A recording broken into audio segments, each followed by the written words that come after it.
Hello,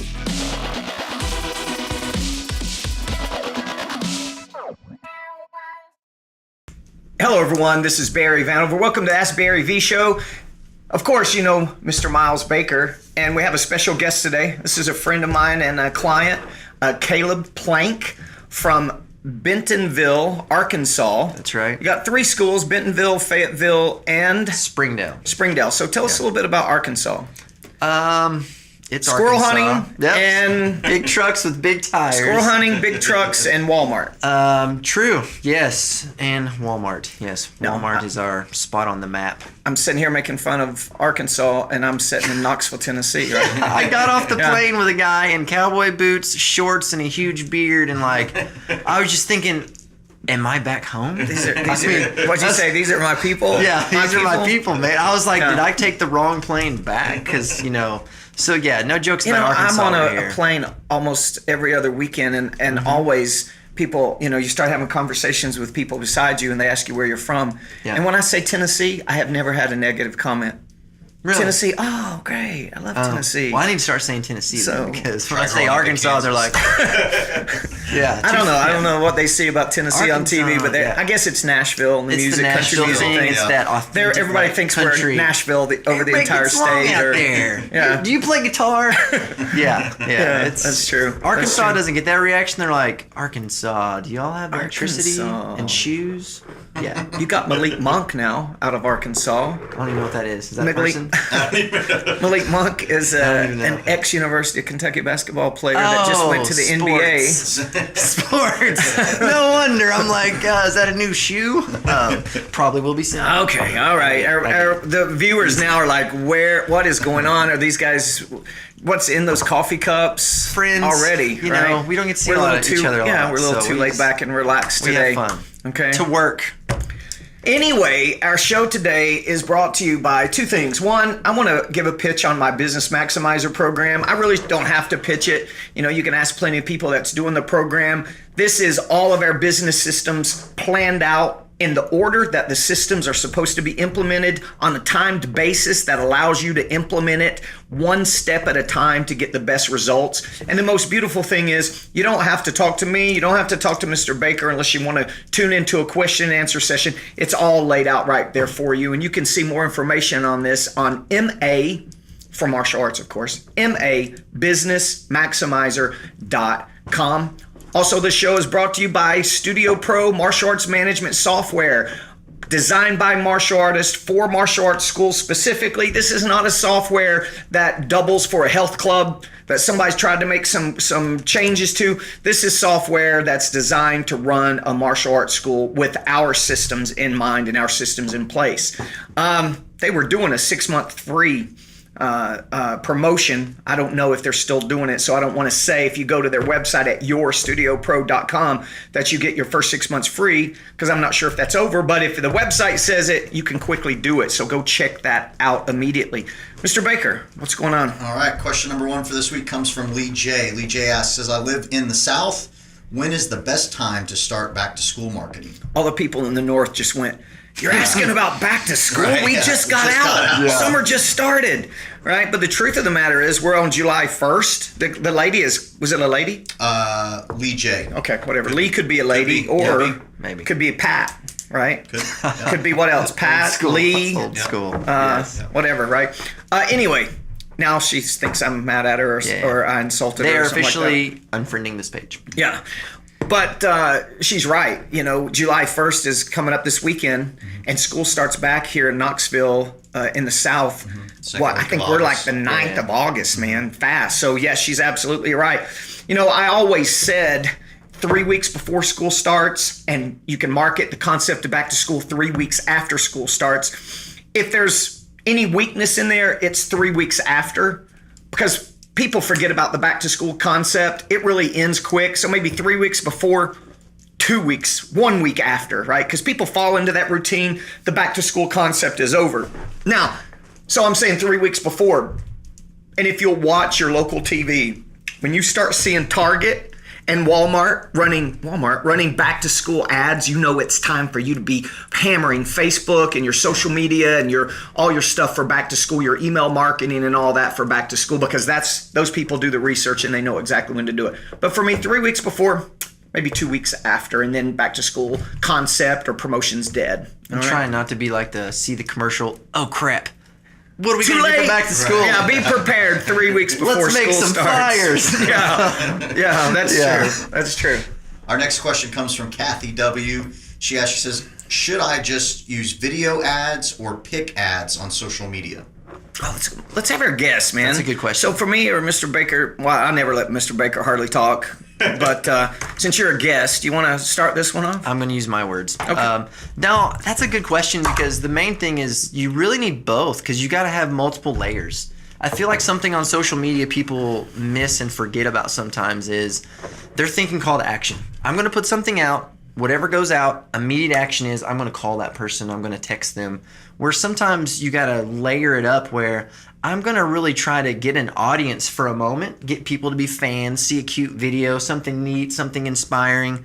And then once I kind of have their attention, then I can layer in like a picture ad of the offer. Because sometimes video ads converting, if you don't have everything on the back end built properly, won't happen as you would foresee it. Because a lot of school owners, they don't have a lot of time to master social media and have these email chains and all this stuff on the back end, and so they'll struggle sometimes with just a video ad or just a picture ad. So I say the answer is both. Push out your video. Sometimes it could have an offer, or it could just be a branding video, and then layer in your picture ad with the offer that's the call to action to get the message, to get the the comment on the page, follow it to a landing page, just depending what your technological resources are. So, Well, I think you hit it on, building your brand, building your name, being seen as the expert, building an audience through great video. Let's brainstorm real quick some great videos that should go up on every school's martial arts page, right? How about self-defense tips? Now, whether you're showing a self-defense,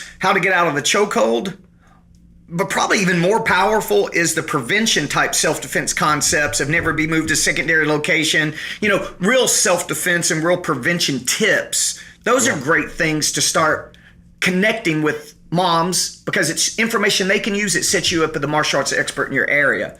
Give us a video that they should use for building their I usually audience. go the inspiration story route. So we just did a video with a little girl, and we kind of told the story of just a little girl. She's doing some cool Wonder Woman stuff, and then it went into a martial arts uniform. So we kind of hit on the movie that just came out, but it's kind of a transformation story of kind of our girl power video, and because we have a lot of high level female athletes and a lot of girls in our program. So we just did that one. So we kind of told the story of just a kid showing that character and discipline and dedication that you watch and you just think is cool. That's You're like, awesome. man, That's listen, I always have said a good martial arts school isn't that much from a good church. And if you ever go to church nowadays, you always see these human interest stories on the big screen before some of the services, and it's the exact same concept. Speaking of stories and things like that, because Mr. Baker's going to say this one probably, and I'm going to go ahead and say it so he leaves him with nothing to say, is especially if you do my Black Belt Excellence Mat Chat program, character development program, man, you should be filming those during the week with your instructors, giving those mat chats to your group of kids huddled up, putting that on Facebook. Yeah. So not only is the moms listening to the message, this is a true story, okay? I was flying to Punta Cana on vacation last week, and I was on the plane sitting beside Will Golston. If you don't know who Will Golston is, he just signed a $37 million 5-year contract extension for the Tampa Bay Buccaneers. His little son, 4-year-old son, started doing martial arts. So we started talking. We talked for 3.5 hours. He was so interested in, the main thing he was interested in, all the stuff we talked about martial arts, was my character development program, because he wanted to listen to the videos and teach it to his kid. Yep. And I gave him free access to our website to get that information. I have the same story with a guy that I met that is from the Northeast. We met at this event, and this dude's like a multi-million-dollar steel manufacturer of some sort. And we start talking, and I was like, oh, martial arts guy. Whips out his phone, and he's scrolling. He's like, dude, and this kid's a black belt in like Taekwondo, karate, and we just hit it off, and kind of, I still have that connection. We talk periodically over email. because he's just like, dude, what you're doing is the most important thing that's happening in the world. Right. And just Well, I seeing think people as with that. martial artists ourselves and as school owners, we're in the business so much that we overlook stuff like that True. as kind of like, well, that's part of the perfect class. We should Yeah. do that. But we forget how powerful it is and making sure. But that should be on your website. Oh, for sure. On your social media as a video weekly or every other week or something. Mr. Baker, you got one? Yeah, I mean, we have a schedule for our student of the months. We can, like you're talking about storyboarding your newest like junior black belts. You know, if you keep good records of their photos and stuff from day one, and a lot of times the parents keep that. So we recently had a graduation of some junior black belts, and we didn't have all the photos and stuff that the parents did, but they were giving it to us, so we were able to put together nice. They'll do the work videos for and you. stuff. So again, just going back to what we're talking about is branding through storytelling. So then when you do have a photo ad, it's people are used to you and understand where you're coming from. And when a child or an adult student make the commitment to become a black belt and they join your black belt training program, you should highlight those people. Yeah. That should be a celebration. Yeah. Okay, let's go back to church for a second. Yeah. Now, I don't go to church all the time or anything like that, but the thing is, if somebody joins a church and accepts Christ in their life, everybody makes a big deal about it. Man, same concept, when a kid becomes or a family commits to becoming a black belt, that should be celebrated and should be a big deal. And social media is a great place to celebrate it. Imagine you got a little thing of a post for every student that becomes and commits to the life-changing goal of becoming a black belt. That's the kind of stuff that gets attention. And I feel like that almost takes like the salesy part out of it, because it's not a gimmick I'm using to try to get more money out of somebody. Absolutely. It's like, no, It's this what's is really happening inside yeah, school. it's like a real transition that, like, the more serious you take it, the more serious the kid takes it and the family, then it'll stick, where it's like, no, as a family unit, as a martial arts school unit, this is what we're going to be dedicated to and move towards. So it's not just here's another program. Right. It's like, So all those 100%. things make your hard sell photo ad a little softer, you could say. Yeah. So which goes back to this lady's question, Yeah. video ad or picture ad. I don't think it's the ad. I think it's the offer is the most important thing.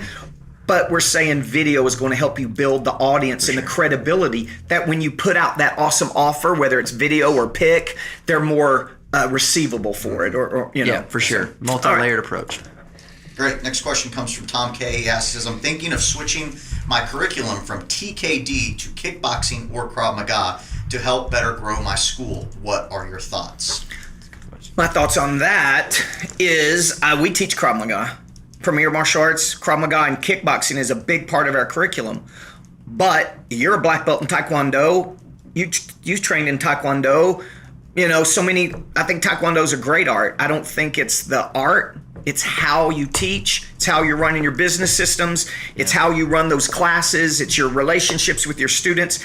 Curriculum is probably the least important part. Now, some curriculums are easier to teach, easier to manage. You know, dude, what's his name?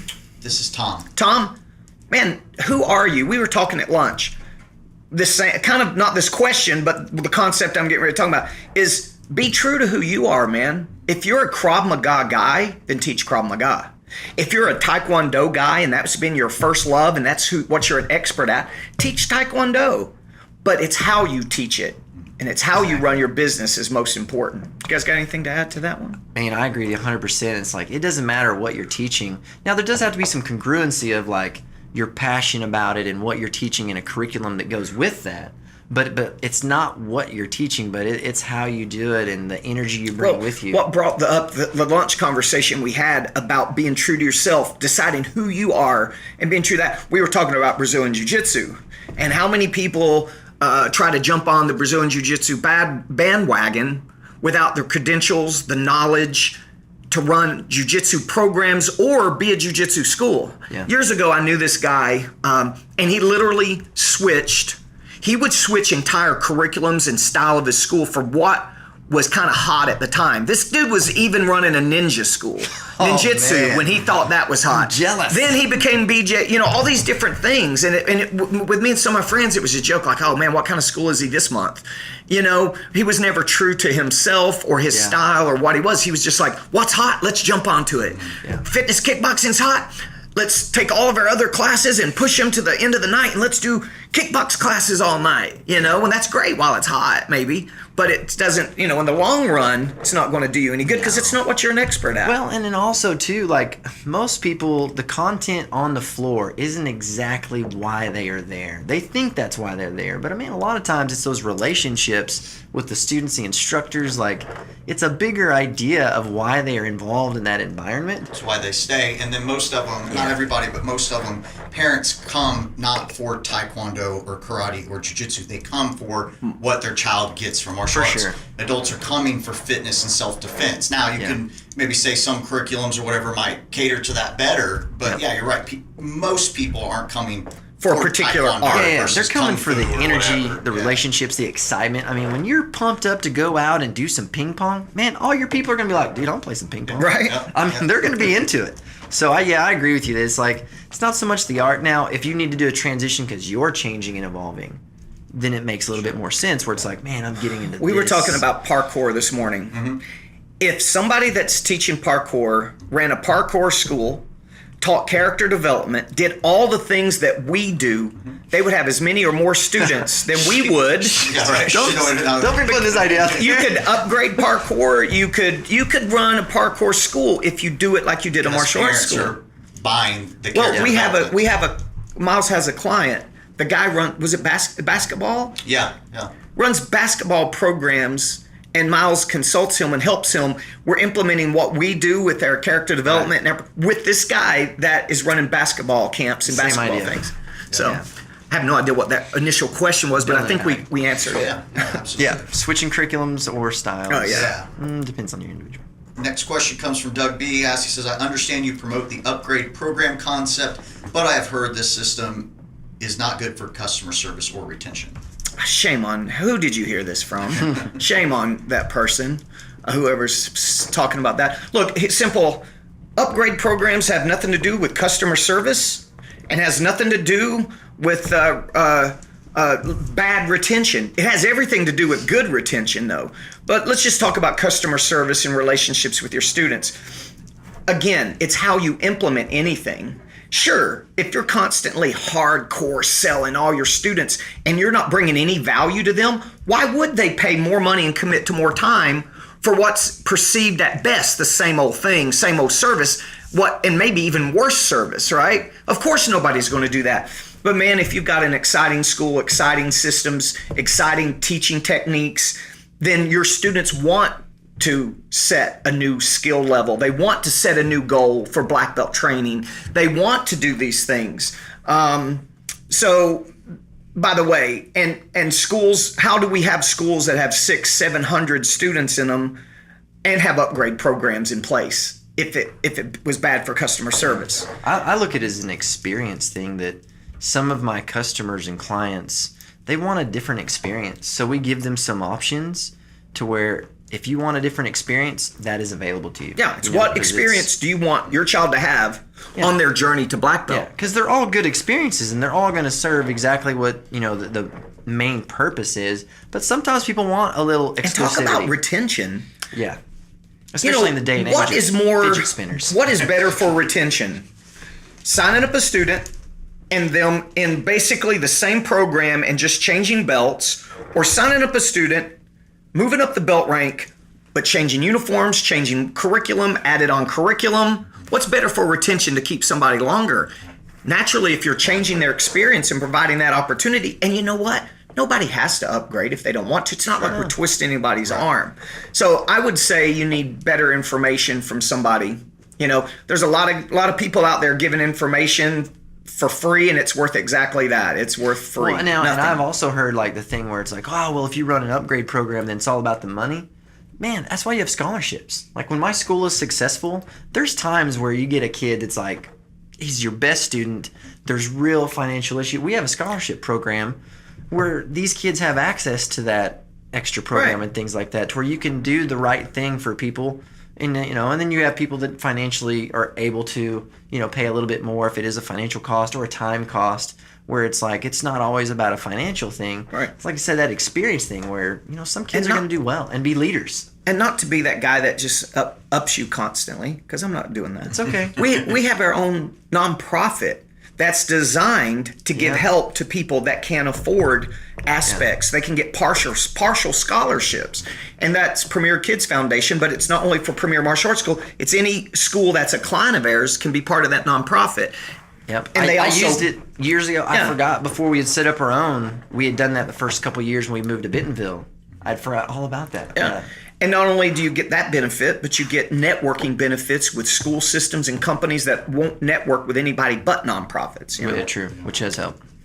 Last question comes from Mark W. He asks, he says, I own a BJJ studio and was wondering about any advice you can give me for marketing and student retention. I don't own a BJJ studio, and we don't teach BJJ at my school. You are a black belt, and you run BJJ, so we'll let you handle the retention. And I'll go ahead and just throw in a little bit of marketing. To me, marketing's marketing. It doesn't matter if you're teaching Krav Maga, Brazilian Jiu-Jitsu, parkour, dance. If it's a membership-driven business, all the marketing's the same. Okay, doesn't matter. Now, if your marketing becomes slightly different, if you're targeting kids versus adults, not a lot of difference, but a little bit of difference. So to me, that's the answer to that. You know, if you know how to market your school, doesn't matter what style it is that you're marketing. Yeah. But now retention, what can a school do? That's hard, not knowing what he does on the floor. But True. what are some key points in running a good jiu-jitsu program or a jiu-jitsu studio that really helps retention? Man, I mean, I go back to like even beyond just BJJ, where it's like it's an atmosphere thing of the energy of the school when you come in. That's what people respond to.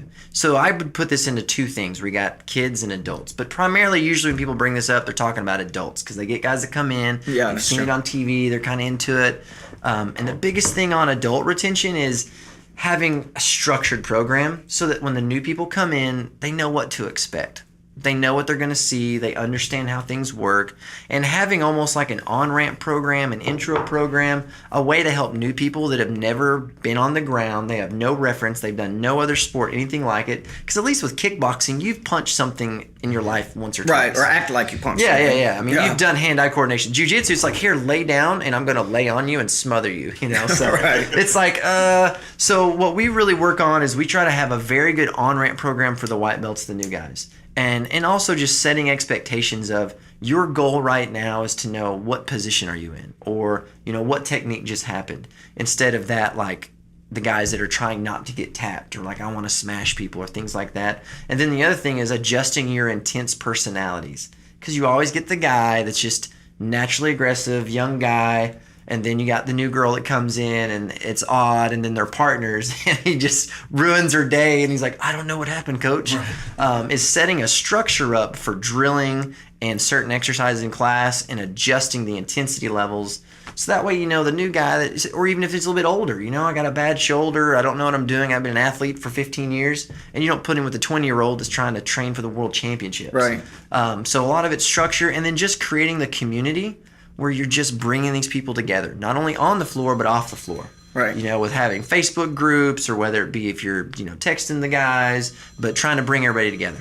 And community, that whole social aspect, especially for adult program, is so important, powerful. All right, so let's do a tip of the show, and we're going to let our guest do the tip. What's a good tip you got for school owners out there? So my tip, I think, is correlated to what we just talked about, of that community, is you got to give your people an identity through your brand. Like, I mean, that's what everybody is really kind of after, is they want to identify as this group, this type of person. And my goal is to have that identity follow them around, even if they're not training or if they found another sport, but to where they always feel like I'm a part of the Inferno family, or like I think as a martial artist and an athlete, even when I'm not actively up there or doing that. So I think the big thing is, what does your school and brand represent, and try to put that onto your students and communicate about it. You got to talk to your adults and your and your kids' parents too. I'm not just saying this because you're here, but that is so true and so important. You know, Krav Maga is exciting to people, and it has a good following and retention because, frankly, it's just cool to do Krav Maga. You feel cool, and it's not cool necessarily, but people identify and they feel part of something strong. Yeah. Jiu-Jitsu, we know, is its own community. Yeah. And people do Jiu-Jitsu to say they do Jiu-Jitsu and to be part of the jiu-jitsu guys and Right. that culture. Yeah. So, same thing for your martial arts school. Are your students, do they identify as part of their life as I'm a member at Premier Martial Arts, or I'm a member of this school? People go, why would I be Premier Martial Arts? Because your students immediately become part of one of the largest martial arts organizations in the world that helps them identify, and all the stuff that you see on social media and they see it helps them identify and feel special about it. But man, trying to teach an individual owner and their instructors how to do that's the tough part. It's tough. And I think that's where like it's kind of the integration of it, where if you are not in the business to really help people, to like be in their life, that you're going to struggle. And if you're not aspiring to be the person that those kids or those adults or those parents should admire, it's flawed. You'll never be there, because nobody's perfect, but you got to be aspiring and trying to be better for them. And when they see that, it's going to raise their standard. Yeah. And then they're going to feel that community of like, man, this is what I want to be a part of. And even if you don't train with me anymore, we're still in the loop. I mean, I just commented on a Facebook post today of one of my fighters from like 5 years ago. And, I was like, hey, I miss this guy, because we're still involved.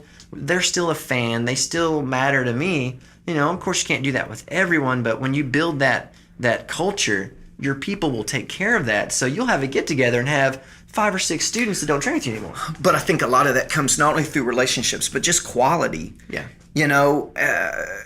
And organizations like Premier Martial Arts, ATA. Mm-hmm. I just saw Mike Chad on a video testing for his 4th degree black belt, which was totally awesome. And, people are proud. The ATA students, they're proud to be part of the ATA. Yeah. Premier Martial Arts people across the country. I'll put up these compilation videos of all I do is when I'm scanning through Facebook through a week, I'll see something. If I remember, I'll save it and I'll put together a little Majesto video or something. Yeah. All these people are viewing this and watching it, and all the students across, they're fans. feeling proud. Krav Maga back in the day, going to LA to train with Krav Maga Worldwide. I was so proud to say, what do you do? I do Krav Maga, I train in Krav Maga Worldwide in Los Angeles, right? I identified with it. It made me feel special. Yeah. So school owners have to figure out how to do that in their own communities. Because there's there's that for everything. That's real retention right there. And it goes outside of our industry. I got a guy, he's at the gym. He's lived in Arkansas for 20 years. He's a hardcore New York Yankees fan. Like, he talks like he knows these guys. I mean, he's like on the phone as the game's going on, talking to his friend, because that is just what he connected with. And that's our chance too, is to connect with people to where it's like, man, I will be a martial artist for life. If anything, I will be a fan of this martial arts organization for life because of what they stand for, because they can get behind it. Well, you guys were talking jiu-jitsu, and due to a couple surgeries, I've been out for real training for a year or more. Until tomorrow. Right? Until tomorrow. Right? I'll start back with you guys. Back. But I was hearing you guys talk at lunch about, your instructor, what's his name? Danny Dreen, and all this. And I'm like, God damn, I miss that, man. Yeah. I miss being in that conversation. I'm not part of it. I felt like the outsider. You're the outsider. I'm not cool like you guys anymore. Right? Yeah, and that's what it's about. I was telling somebody the other day, because like Hobson Moore is a good friend, and he's been a major influence and has done a ton for me. But Danny Dreen, like he picked me up as a kid, where I showed up to him in my early 20s. I was a cage fighter, MMA guy. I was like the worst person. I was that person, man. It was so rough. And he has been patient and just kind of stewarded me along and mentored me for so many years that just our relationship, I mean, he's my best friend, my coach, my mentor. Like, they go on family vacations, I get a text. Hey, you coming on vacation with the family?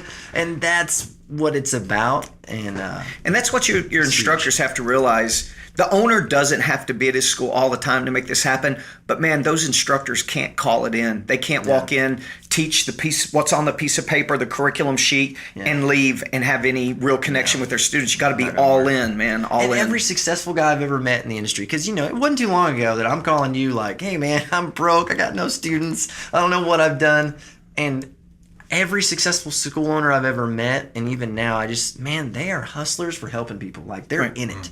Well, we'll get school owners. What's, one thing that I could do? Or we'll go to their school. They have no character development program whatsoever.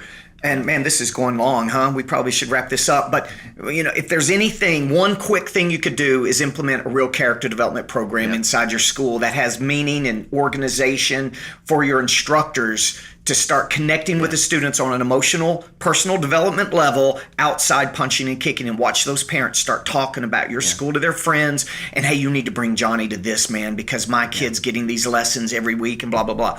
And of course, you can get all that at instructoruniversity.com. So shameless plug of this powerful talk we were having. And I had to ruin it with commercialism. Part 2 of it with commercialism is get that conversation off of your floor. Like, do it on the floor, but get it off of the floor as well. Get that communication happening in Facebook groups, social media. Communicate with your people off the floor, so that way it's not just when you're in front of me, we have a relationship. When you're not, we don't. Right. And Those that's two things the right power there. of social media, right? Yeah. And people aren't even using It's it. social, and it has Hey, man, that was awesome. Dude, I appreciate it. Good job. Good job. Yep, it was awesome. Glad to have you. It was a good So time. we're going to do some fun jujitsu We're tomorrow. gonna do some fun Gonna hang jiu-jitsu. out. We're gonna wrestle in our pajamas and Nice. All right. do cool stuff. All right, guys. Thank you so much. We'll see you next time on the Ask Barry V Show.